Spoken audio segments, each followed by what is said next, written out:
tema yang kami ambil melayani itu asik. Asiknya di mana? Nah, nanti kita akan berdinamika bersama dengan Romo Kris.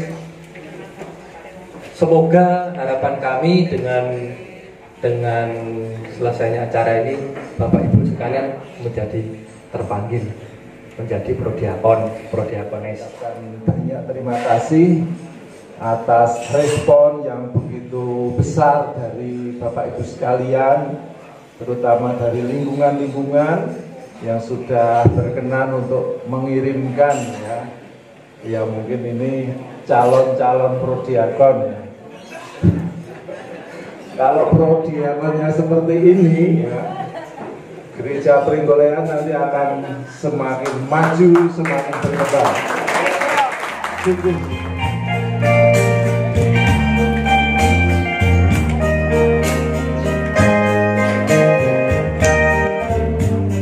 Hidup ini untuk melayani Tuhan, ada kesempatan. Hidup ini untuk melayani Tuhan. Jangan sia-siakan waktu yang Tuhan beri. Hidup ini hanya sementara. Oh Tuhan, rasakan hidupku selagi waktu masih Bapak Ibu, Supeninji, Bernadaler, kelihatan ini calon prodiakon. Nah, kita akan sedikit perkenalan dulu, supaya tidak bertanya kayak cah cilik wong sekolah. Nah, nama sudah disebut Kris Purwono Cahyati. Sekarang bekerja di Girisonta. Di Girisonta ada novisiat, rumah retret, ada rumah tua, rumah-rumah Romo Sepuh, ada makam. Dan saya tinggalnya tidak di makam itu. Jangan dicari di sana. Nek aku sekolah medeni loh. Saya menemani Romo-Romo Sepuh, tetapi juga bekerja di rumah retret Girisonta. Prodiakon ini tugasnya apa? Diakon-akon. Ngeten nggih? Terus toh? Sing ngakon-ngakon sapa? Romo. Wah, Romone senenge ngakon-ngakon toh. Itu tugas kita semua. Kita itu semuanya hanyalah pesuruh, hamba. Demikian kan? Hanya hamba. Ibu Maria saja mengatakan aku ini hamba Tuhan. Kok sing dudu sapa-sapa gaya toh? Ibu Maria saja ngakuni aku yang hamba Tuhan. Sing kita semua yang bukan siapa-siapa kok gaya. Ngisi-ngisi loh. Nah, supaya tidak ngisi-ngisi, maka kita buat sarasehan. Ojo-ojo persarasehan saya ngisi-ngisi. Dari penghujat menjadi pembela Kristus.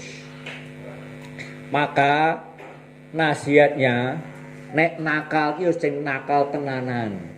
Ojo separuh-separuh. Bar kuwi mertobat, wah dadi apeng-pengan.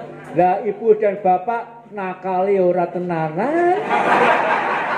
Nakali separuh-separuh, dadi prodiakon ya lelar-lelar ya. Repot.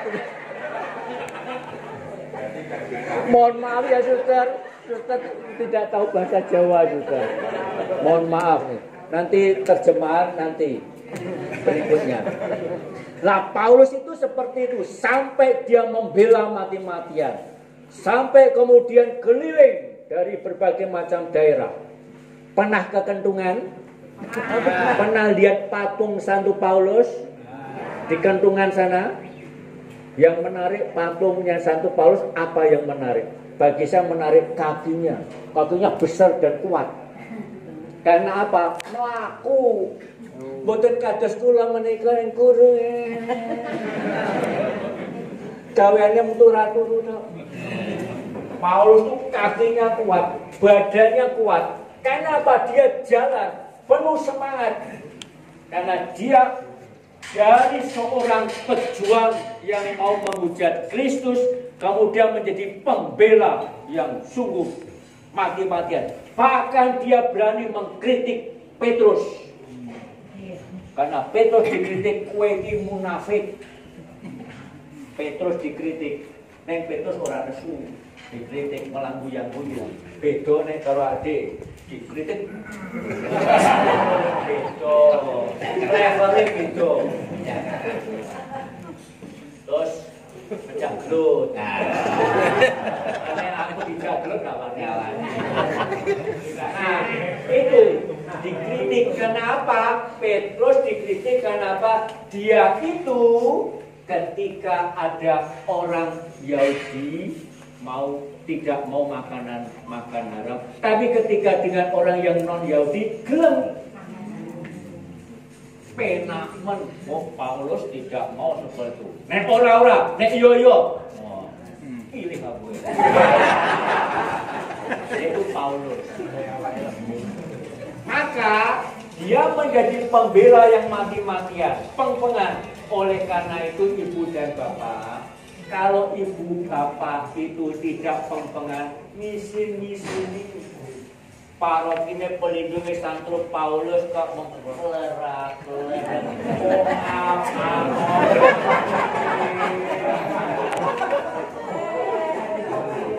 Maka besok saya usul pelindungnya diganti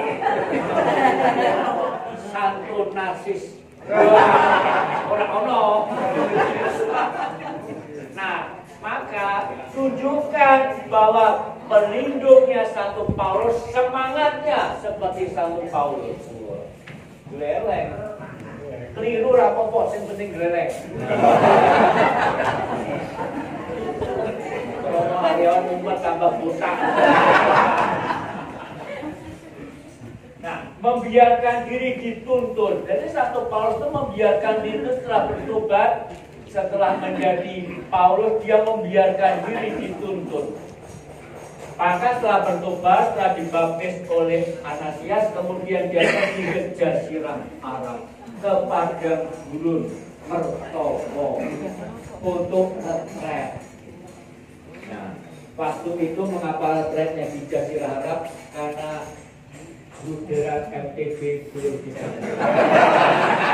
Coba kalau sudah dibangun retret di sini. Belum dibangun angkat di Jazirah Arab di padang gurun sana. Lalu kemudian dia datang ke Yerusalem memperkenalkan diri di depan para murid-murid. Diterima atau tidak? Tidak. Kenapa? Ini komandan FPH.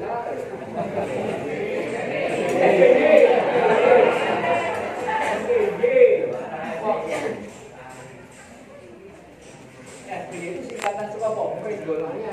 Wah. Nah, membiarkan diri dituntut. Maka dari seorang yang pengpengan komandan mau merendahkan diri, memperkenalkan diri, pulau dulu, baik-baik menjalin relasi. Lalu datang kepada para rasul, datang kepada Petrus, ini komandannya para rasul. Datang, pulau dulu. Lalu dia ahli kitab, karena dia hafal dengan Taurat. Tapi dia mau diajar oleh para murid Yesus yang lain. Membiarkan diri dituntut sehingga dia mengatakan bukan lagi aku yang hidup, melainkan Kristus yang hidup dalam diriku. Bukan lagi aku, melainkan Kristus yang hidup dalam diriku. Nah, begini menunjukkan kita itu kaya. Dan menjadi kaya kalau apa? Kita terbuka satu sama lain. Terbuka satu sama lain. Dan dengan terbuka satu sama lain, kita belajar menerima satu sama lain. Oleh karena itu diharapkan kupingnya lebar, bukan mulutnya. Sing mulute lomba kuwi Rama. Gawane omong kados kula menika. Mendengarkan, dan mendengarkan tidak dengan telinga, mendengarkan dengan hati. Mendengarkan dengan telinga itu biasanya kita langsung wah ke kafir ke, tapi mendengarkan dengan hati, mencoba memahami, mencoba menerima. Maka kalau kita melihat gereja sekarang ini adalah gereja yang mau mendengarkan siapa saja. Jangan pertama-tama menyalahkan. Jangan pertama-tama menghakimi.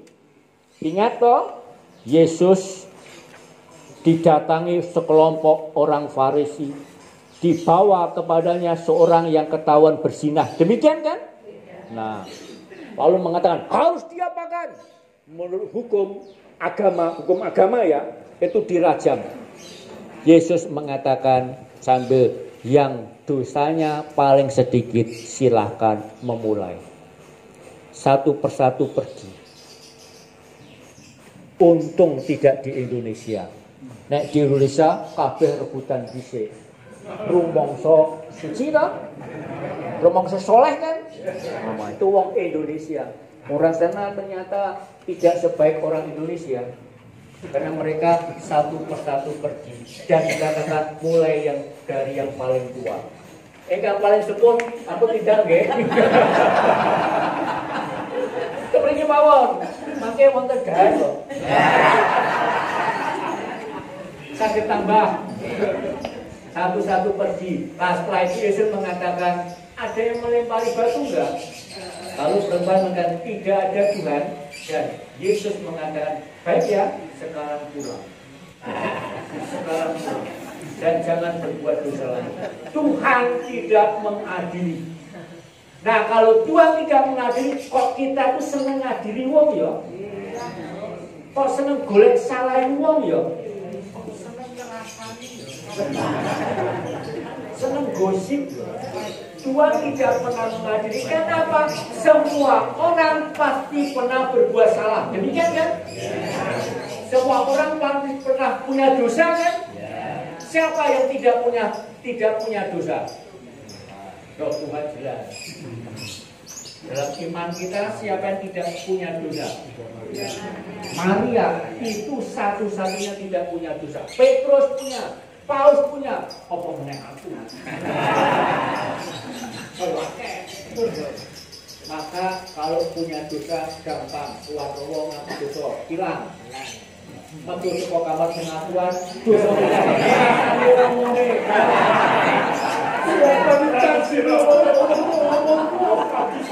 buat aku dosa, tambah lagi rumah dosanya apa? Ngerasani rumah. Meditasinya double, bisa meneh.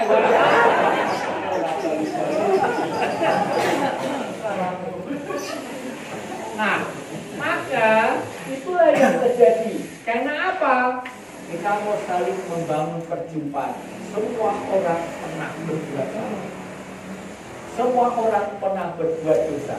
Dan kita harus sadar bahwa kita harus mau menanggung kelemahan dan kekurangan orang lain. Kenapa? Kelemahan dan kekurangan saya ditanggung oleh orang lain. Betul tak? Maka kita harus saling menanggung beban satu sama lain. Ojo mau golek senenge dhewe, penake dhewe. Bener dhewe, kowe kudu nanggung aku, ning aku ora gelem nanggung kowe, penak men. Ning nek utang aja dibagi. Kalau tanggung, utangku dodol yo penak. Nah, bukan itu. Dan dia menjadi pejuang sampai akhir, kemartiran. Tandanya apa? Paulus selalu disimbolkan dengan tanda apa? Pedang. Bawa pedang, Paulus itu. Wah, jagoan pedang. Tapi pedang itu dulu dipakai untuk membunuh pengikut Kristus, dan sekarang pedang ini menjadi tanda apa? Simbol pejuang. Maka umat paroki Prenggolayan adalah para pejuang. Pejuang. Ayo makan perang. bosen. Makanya nggak mau. Berjuang semangat. Mati rumah lewat. Berjuang. Nah, bukan soal kesempurnaan. Jangan menunggu sempurna. Kita tidak mungkin sempurna. Tidak mungkin. Kalau saya menunggu sempurna, saya tidak mungkin jadi ngomong. Wah, tak bisa kurang. Aku kasih kata dosa itu benjing mah, aku lama-lama kan sampai mati. Jangan menunggu sempurna. Dan apa? Justru dengan semakin saya memberikan diri, saya belajar dan pelan-pelan disempurnakan, dimurnikan. Kalau nunggu murni dulu, gak bakal. Ingat, dalam pernikahan ini kita selalu diawali dengan mengatakan saya mengaku. Demikian kan? Bukan kamu ngaku yo, kamu ngaku yo, kowe ngaku yo, ayo cepat. Saya mengaku kepada siapa? Maha Kuasa dan saudara sekalian. Nah, kepada sebelah. Pada saudara sekalian, saya pernah suatu ketika bisa malam tahun baru di gereja Kota Baru. Nah, kalau di sana datang seperempat sebelumnya tidak dapat tempat duduk di dalam. Saya setengah jam 10 sudah datang. Di sebelah saya duduk orang yang masih muda. Melirik saya, aku mau GR apa aku enggak? Tanya sendirian Pak. Iya. Anak istri dan diajak Pak.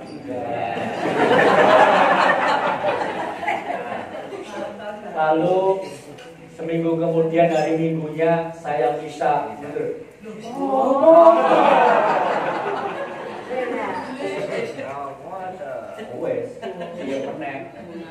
Tidak salah kan?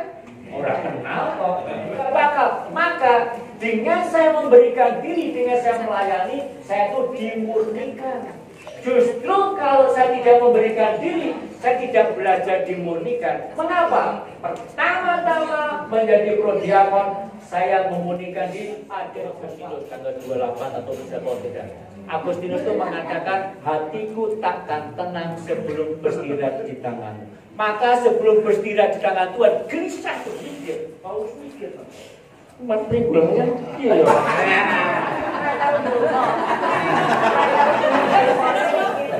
Nanti brengose ngomongnya sopan. Umat dipikirnya. Itu artinya tidak pernah tenang.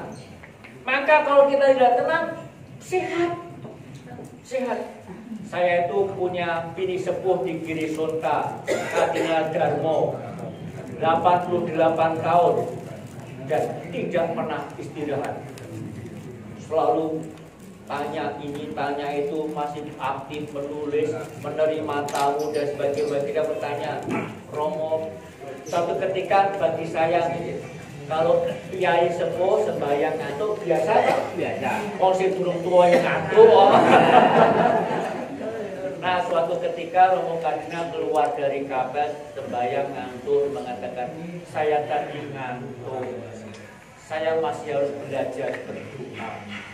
Kalau izin, kok izin apa? Aku lalu mongso perusin mau, karena saya masih harus belajar. Artinya apa? Tidak pernah mau berhenti. Selalu mau belajar ini, mendengar ini, membaca ini, masih menulis, masih diminta ini dan diminta itu. Kadang-kadang ada tamu dan ini mendengarkan tausiah dan memberikan ini dan itu. Artinya apa? Tidak pernah berhenti. Jangan berhenti sebelum diminta berhenti oleh Tuhan. Maka mengabdi gereja tidak ada kata pensiun. Ngaten nggih? Tidak ada kata pensiun. Tapi yo agak tahu diri nggih, nek wis Gregory yo.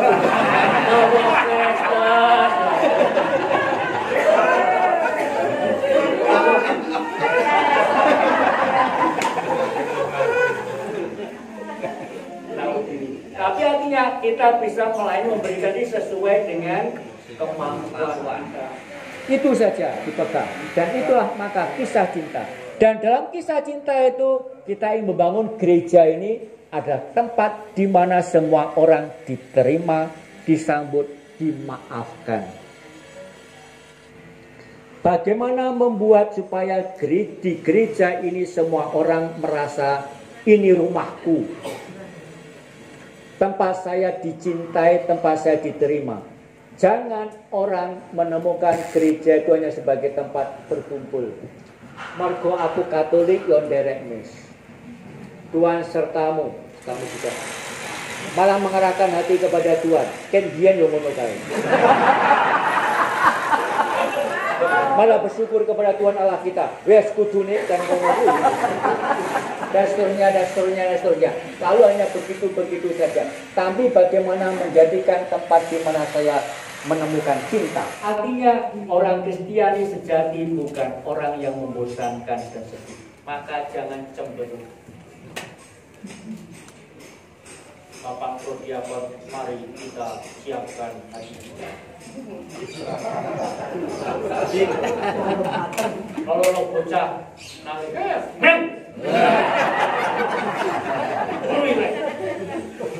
kambingnya kurang tuh.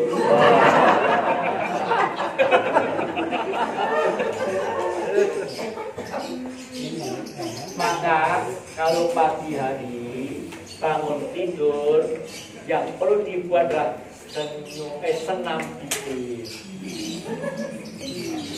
Nek kula ora diisin ompong terus.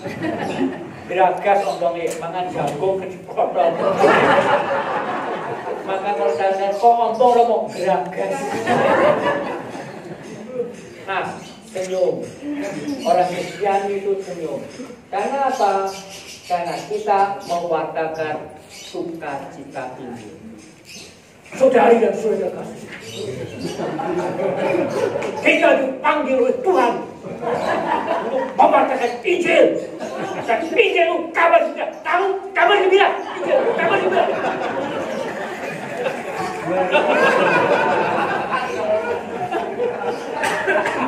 Malah ngomong.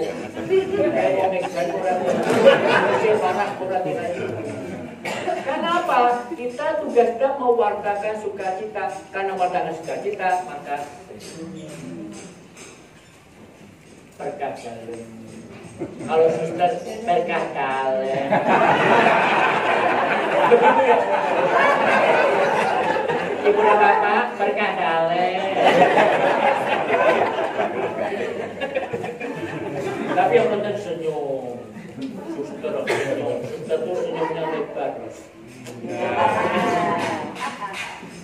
apalagi kalau malam hari lampu mati, suster senyum.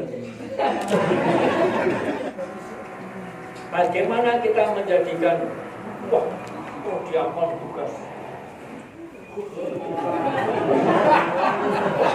serius banget, tugas dikasih.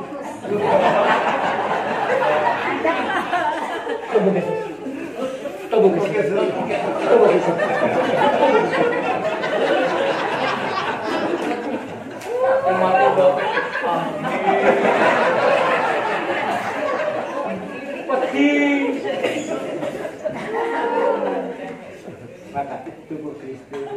Amin, Pak. Bapak jangan beton.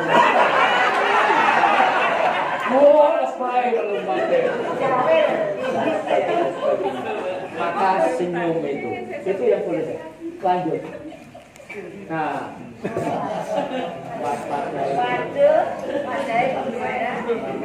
ini foto di sini tadi. Sana sekolah loh. Istilahnya cuek, tidak peduli. Boh, ramro. Kayak bapaknya anu ya. Om nami rumah aja ben karepe. Itu lalu kita baru kayak ben operasi selalu urusanku. Ini ya gah. Nah, cuek, tidak peduli. Atau ada ungkapan believing without belonging, living without compassion. Percaya tanpa merasa memiliki. Nah, ada ungkapan lama mengatakan unus Christianus nullus Christianus. Orang Kristiani sendirian bukan orang Kristiani. Katolik Bu. Katolik. Berarti Katolik pertanyaan berikutnya paroki mana? Demikian Prenggolayan. Oh, lingkungan mana? Demikian toh. Artinya jadi orang Katolik itu pasti ada dalam komunitas. Suster, kongregasi apa? Oh, PRR. Komunitas mana? Dan seterusnya, dan seterusnya. Tidak ada orang Kristiani sendirian. Tidak ada. Katolik, ya, paroki mana? Tergantung. Esok Prenggolayan, bengi Bintaran. Wow, penak men. Wilayahnya mana? Kenapa ada orang yang tidak merasa memiliki? Nah, hati-hati, ada orang Katolik tidak merasa memiliki paroki, tidak merasa memiliki lingkungan. Nanti butuh ketua lingkungan, nek wong arep nikah. Apalagi kadang-kadang ada beberapa sekolah ada rekomendasi atau surat dari lingkungan, kalau di sekolah nanti ada istilahnya itu ada minta keringanan. Wah, butuh ketua lingkungan datang mau minta surat butuh bantuan. Oh, rumah lingkungan sini. Iya, kok nggak pernah kelihatan? Ya memang kelihatannya yang untuk minta surat saja. Tidak merasa memiliki atau hidup tanpa punya kepedulian. Peduli, cuek. Orang Katolik tidak bisa menjadi orang yang cuek. Atau personalisasi, gue banget. Sesuatu yang baik hanya kalau cocok dengan saya. Wah, khotbah Romo ki apik tenan. Pas lho aku. Mak jelek.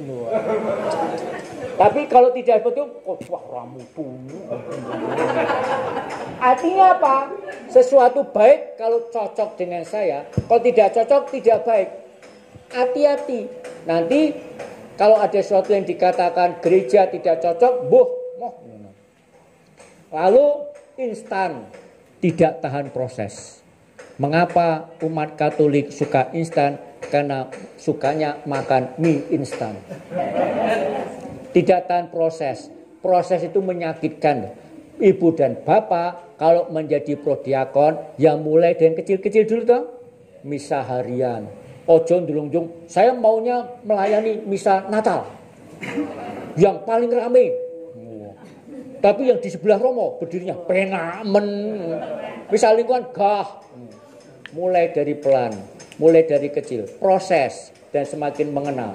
Lalu rapuh tidak tahan terluka, dan kadang-kadang itu terjadi tidak tahan terluka. Abi disengani delet.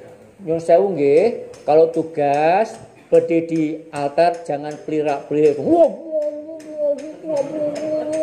Padahal aku golek bojoku nang ndi mau. Nesu, tidak tahan proses, mudah terluka, ngambek. Dikritik biasa toh? Wong kita itu berbuat baik apapun ada yang tidak senang kan? Berbuat salah sejelek apapun ada yang memuji toh? Ada. Sudah tenang saja, tenang saja. Langsung.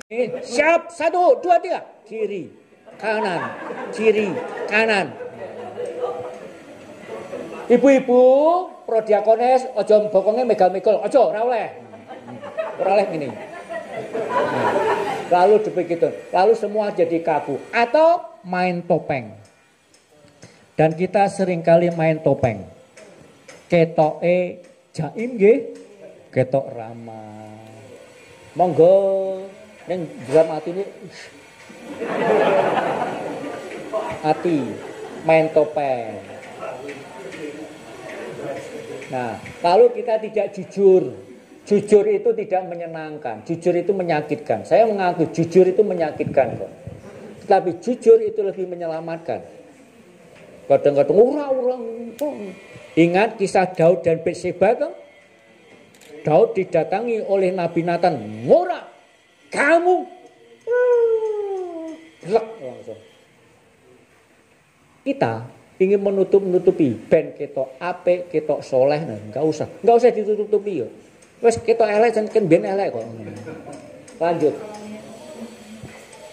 Nah, waspada ini. Apalagi dengan HP ya waspada. Ono wong njaluk. Wah, sekarang itu kalau ada kecelakaan mesti macet toh? Macet kenapa? Nonton motret. Wah, ada kecelakaan di sini. Saksi mata. Waduh, neng orang nulung apa-apa.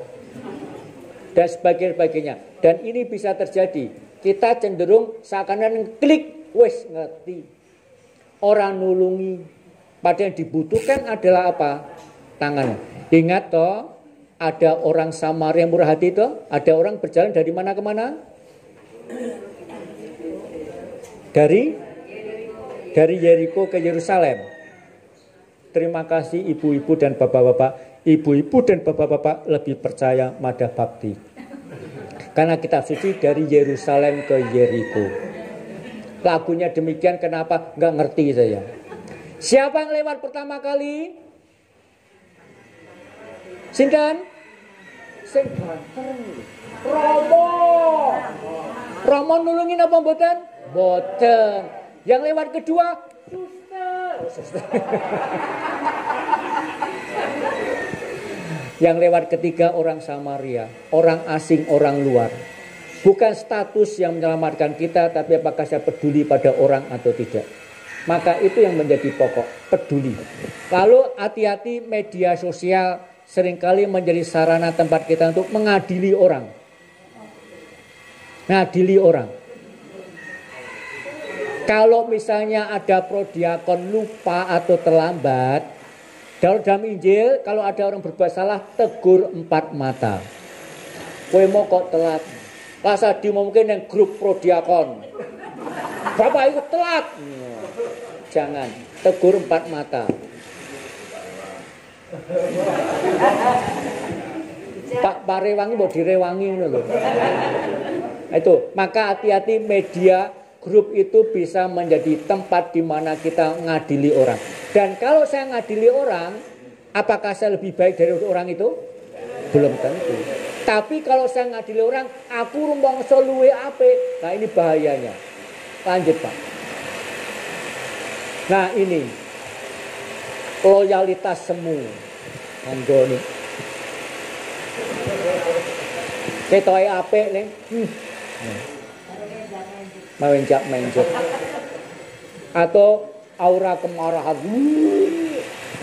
Maka ibu dan bapak, tidak pernah segala sesuatu sesuai dengan keinginan saya. Tidak pernah. Tidak pernah segala sesuatu cocok dengan saya. Tidak pernah. Kalau begitu jangan marah. Cuwes.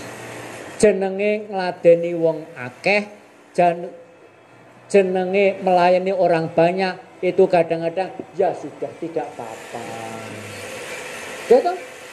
Jong nesu-nesu. Apa te lho kaku. Dadi prodiakon nesu-nesu mulih-mulih golek tukang pijet lho. Lanjut. Nah, sendiri penuh dengan kata-kata. Wah, nek ana rapat meneng. Wonten usul Pak, mboten. Bu usul gitu.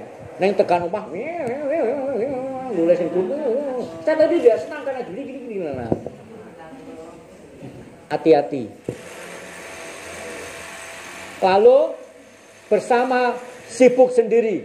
Pas rapat, pas pertemuan prodiakon, semua mengeluarkan HP-nya masing-masing. Tiba-tiba pada rapatnya serius, kok gue dhewe. Jebulane ana ning kono kae. Jadi sendiri tapi banyak kata-kata, bersama tapi sibuk sendiri. Itu kecenderungan. Lain terus. Nah, ini. Jangan menutup diri. Jangan menutup diri.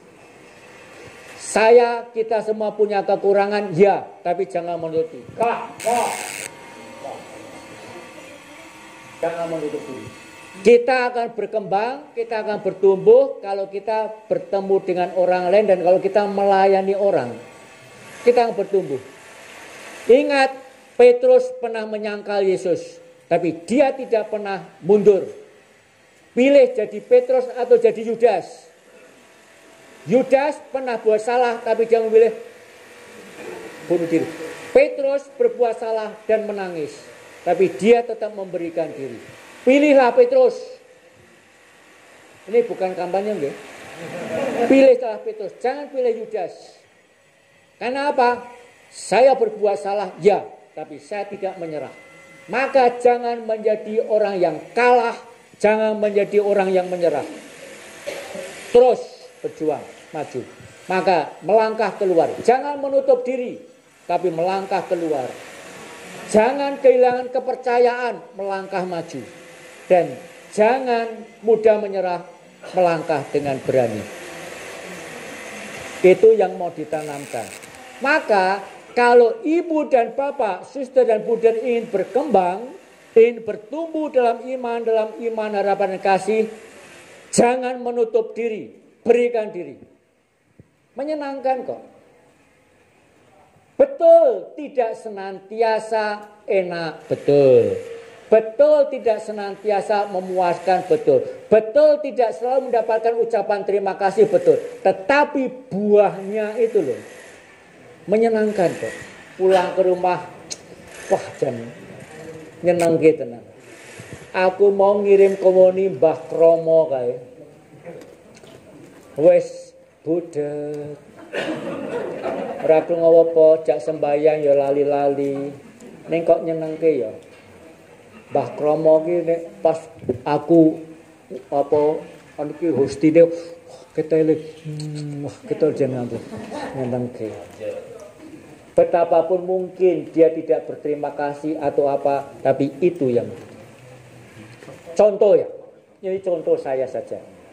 Saya belajar teologi lama,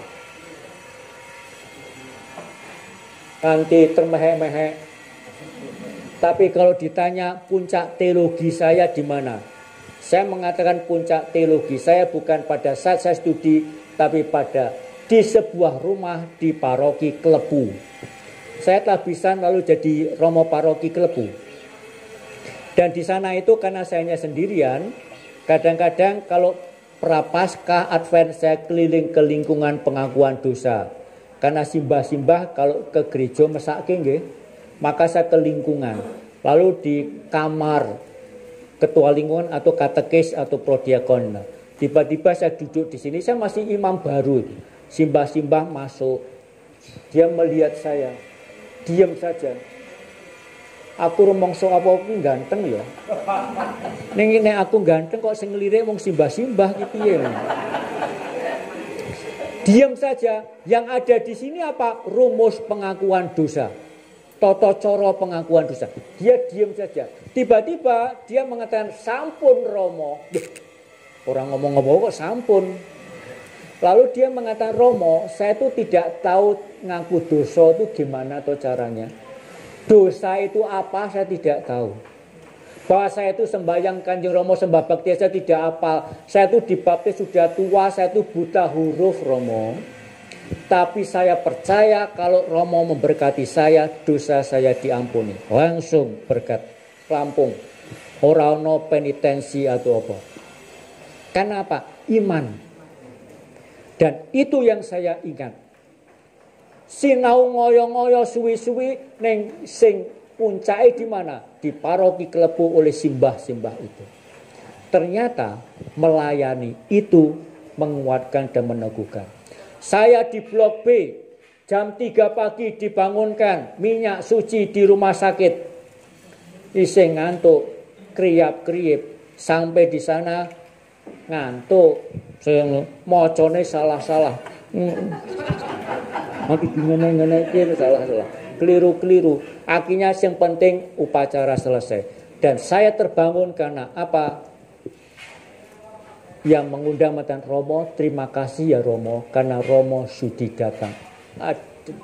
Karena apa? Di sini tuh miso-miso. Orang ngajar, orang ngrasake wong ngantuk pengen turu, wong lembur mau ngagawan pengen turu ngrasake no. Piye wong mone minyak suci wis janjian dhisik ngono lho. Oh awan-awan pas seger-segere ngantuk-ngantuk. Jadi isinya tuh miso-miso, nesu, mangkel, tetapi saya tetap berangkat. Karena apa? Motivasi mesti wis kebajut dadi Romo. Ya wis ta, ya wis. Mangkel saya tuh. tapi mocone salah-salah karo ngedumel. Tapi mendak Romo, terima kasih Romo. Aduh. Satu rumangsa Gusti kok hebat ya. Dia bisa berkarya lewat Romo yang tidak mutu itu. Apa meneh gitu dah. Nek Romo minyasih siap.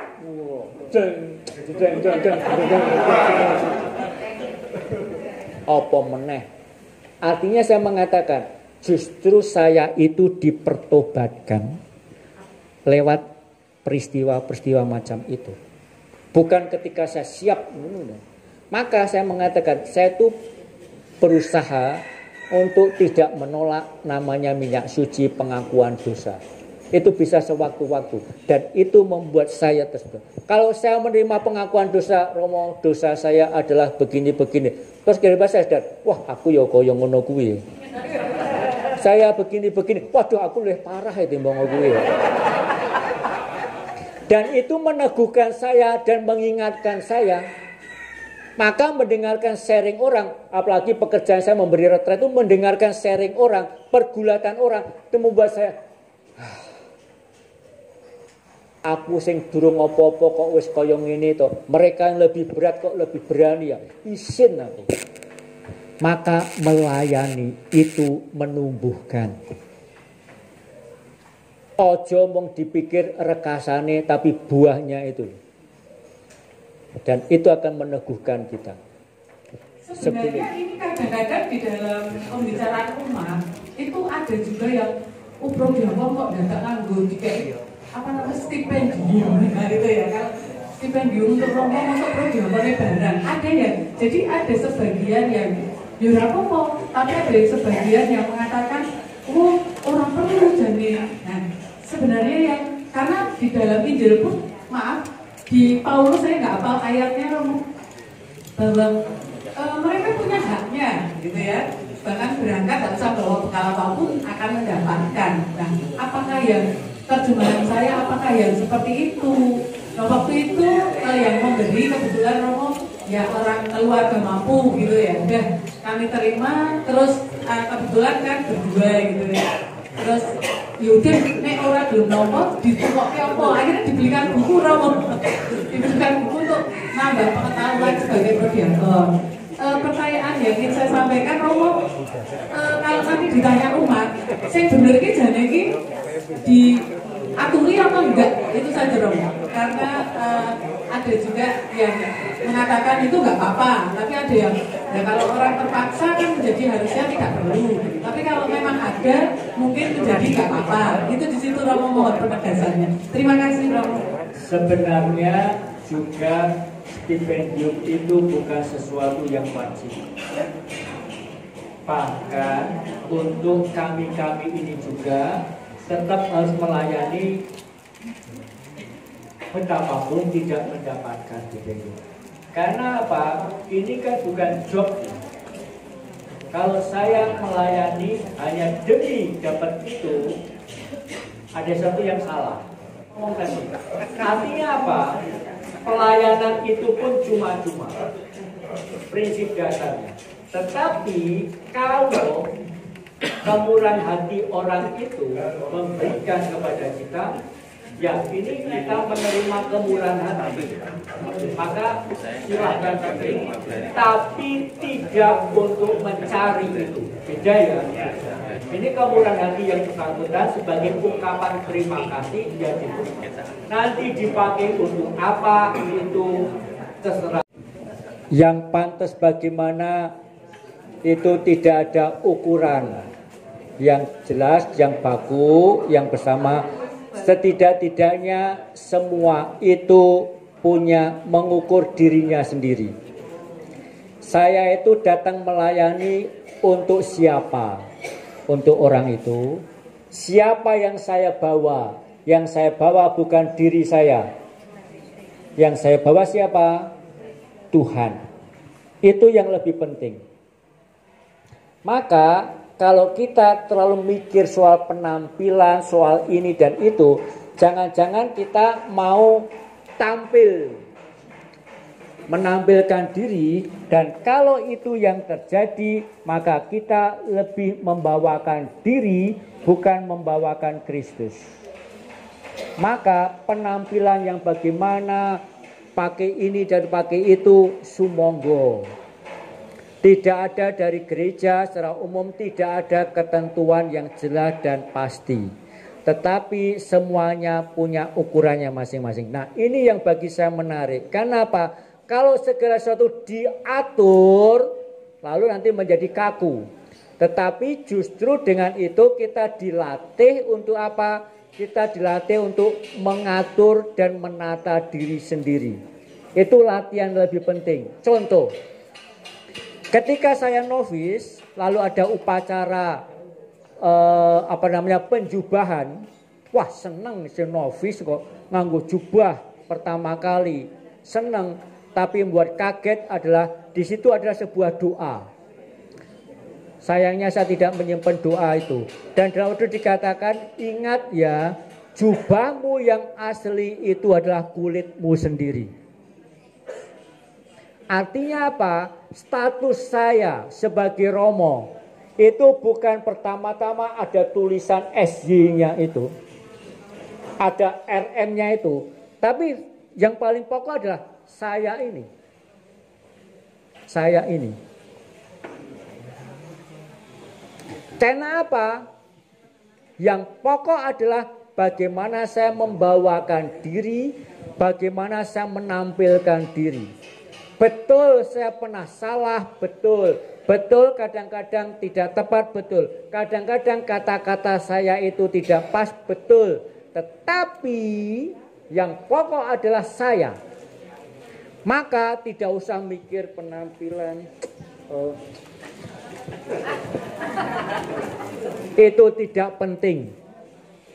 Bahwa yang penting adalah penampilannya sederhana, rapi, begitu saja. Tentu ibu-ibu, apakah ibu-ibu bisa menerima seandainya seorang Romo diminta datang, entah memberi sarasian, rekoleksi atau apa, nganggo sadang jepit, nganggo kaos oblong, saged napa mboten? Mboten toh? Mboten pas. Nek lagi layeh-layeh ten pasturan mboten napa-napa, nganggo kathok cendak mboten napa-napa, tapi kula muga nganggo kaos lah, panas ya sumuh, sandal jepit, lalu gayane ngene iki. Mboten pas. Maka kita semua itu punya ukurannya masing-masing, maka kita menentukan sing pas apa, sing pantes apa, tapi juga memperhatikan lingkungan ya. Lingkungannya bagaimana? Maksudnya lingkungan itu adalah yang saya layani itu orang macam apa, budayanya apa. Karena kalau saya pergi misalnya saja ke Flores atau kemana, lihat lingkungannya bagaimana, pakaiannya bagaimana dan sebagainya, menghargai itu. Juga soal makanan. Maka kadang-kadang adalah karena saya seringkali pergi melayani di tempat banyak lain, karena seringkali yang pertama-tama saya latihkan adalah perut. Mengapa perut? Karena saya itu orang Jawa. Kalau saya makanan-makanan dari sana, perut saya jangan sampai perut yang mudah protes. Ke Papua suruh makan sagu, ya belajar. Ojo ngisin-ngisini, karena tidak menghargai. Dan sebagainya, dan sebagainya. Di NTT saya suka makan nasi jagung. Suster dari mana asalnya? Bajawa, suster? Manggarai. Oh, suka apa namanya? Ikan cara. Ya. Nah, maka tahu makanan setempat apa ini dan begitu pada. Hanya kadang-kadang saya mengatakan maaf ya, karena saya punya penyakit, saya jangan dikasih yang manis. Karena saya punya penyakit gula, itu wajar. Atau jangan yang pedas-pedas ya. Ya, karena cabai Flores itu pedas. Itu wajar. Tetapi mau mengatakan apa? Menyesuaikan diri dengan tempat setempat. Maka pakailah ukuran sendiri dan jangan menjadikan caranya sederhana. Lihat orang yang saya datangi itu nyaman tidak dengan penampilan saya. Karena apa? Pelayanan kan tidak hanya soal fungsi, aturan, tetapi juga rasa ya, hati. Itu juga perlu kita perhatikan. Tidak apa-apa, hanya tentu yang dibutuhkan kan komunikasi ya. Dengan yang dari lingkungan itu, mohon maaf, saya tidak nyerobot wilayah, tetapi ini karena kedekatan. Supaya kita semua saling maklum dan juga yang bertugas di wilayah itu, di lingkungan itu juga maklum ya, tahu diri ya. Gak apa-apa. Yang pokok adalah supaya bagaimana orangnya dilayani. Itu yang pokok. Dilayani, jangan sampai kapiran. Jangan sampai hanya udrek aturan, tapi kemudian ada yang kapiran. Atau jangan sampai ada orang yang merasa kayak ini cedak karo aku, njaluk karo aku, ning dudu wilayahku. Ora gelem aku. Nah, beda. Maka dibuatlah supaya lebih fleksibel. Aturan tetap ada. Kalau tanpa aturan bubrah. Aturan tetap ada dan tetap diperlukan, tetapi semuanya lebih dibuat fleksibel, enak sama enak. Karena yang pokok, yang penting bagaimana orang itu dilayani. Yesus mengatakan kamu harus memberi mereka makan. Tidak ada masak. Yang adanya 5 roti dan 2 ekor ikan. Apa yang menarik? Murid-murid melihat yang mencari yang tidak ada. Yesus melihat yang ada. Hanya 5 roti dan 2 ekor ikan. Tidak bisa. Yesus mengatakan bisa. Ibu dan bapak, saudari dan saudara, suster dan bruder. Kita cenderung mengatakan saya nggak bisa, saya nggak mampu, saya punya ini. Lalu akibatnya apa? Tidak mau memberikan diri. Dan kalau itu yang terjadi, tidak akan ada mukjizat. Betapapun hanya 5 roti dan 2 ekor ikan diserahkan kepada Yesus, diberikan dan dibagikan, dan terjadilah mukjizat dan sisa 12 bakul. Maka jangan sampai mengatakan saya nggak bisa, saya nggak mampu, saya nggak punya, saya nggak pinter omong, saya begini-begini dan sebagainya. Ada kriteria prodiakon ada, tapi jangan sampai kriteria itu menjadi, kalau kriteria itu diterapkan tidak ada yang cocok ya, tidak ada yang bisa. Saya pun nggak berani saya mendaftar prodiakon. Di dalam konstitusi Yesuit ada kriteria pemimpin-pemimpin seperti itu. Kalau dikatakan yang menarik, kalau tidak ada memenuhi kriteria semuanya itu, pilih yang satu, yang pendoa. Selesai. Itu saja. Yesus melihat yang ada. Para murid mencari yang tidak ada. Kadang-kadang kita membuat panitia, kita membuat panitia misalnya perayaan sekian puluh tahun paroki Pringgolayan. Wah, panitia daging-daging. Terus tanya, wonge sopo? Ora ana wonge, lagi wong kabeh. Lalu gagal, duitnya ra ono, akhir gagal. Karena kita mikir yang tidak ada. Yesus melihat yang ada. Mulailah dari yang ada. Demikian juga diri kita, mulailah dari siapa saya ini. Yang ada dalam diri saya, berikan, dan dengan saya memberikan terjadilah mukjizat. Kalau saya tidak memberikan diri saya 25 tahun yang lalu tidak akan ditabiskan. Tetapi saya mengatakan aku isih koyong ini. Dari segi bobot jelas tidak. Tidak berbobot saya itu. Saya balung tok dengan dan sebagainya. Karena saya tidak menjalankan perintah Injil. Injil mengatakan sabda menjadi daging. Karena dagingnya aku itu. Kekurangannya banyak. Yang paling kelihatan kekurangannya apa? Kekurangan berat badan. Saya suka mengatakan demikian. Tapi mengatakan ya sudah, saya berikan. Akhirnya menjadi seperti ini. Kalau tidak, wes bubrah kemudian. Tetapi itulah yang benar. Maka ibu dan bapak, saudara dan saudara, jangan takut. Jangan takut, tenang saja. Kalau merasa saya tidak bisa apa-apa, saya sibuk ini sibuk, tenang saja, tenang kok. Tuhan itu ngerti kok. Kadang-kadang Romo ini ngerti nggak apa-apa, Tuhan tahu kok. Ketua lingkungan nggak tahu, Tuhan tahu kok. Tuhan tahu kesibukan kita masing-masing, tetapi berikanlah diri. Jangan melihat saya kurang ini, semua kekurangan. Berikan diri dan akan terjadi mujizat. Bayangkan kalau itu. Tenang saja. Setidak-tidaknya kalau banyak kesulitan dan sebagainya, hiburan terakhir adalah upahmu besar di surga. Makaten? Setuju? Siap? Seperti Santo Paulus nganti mati. Tak belani nganti mati. Rawe rantas malam butuh. Terima kasih.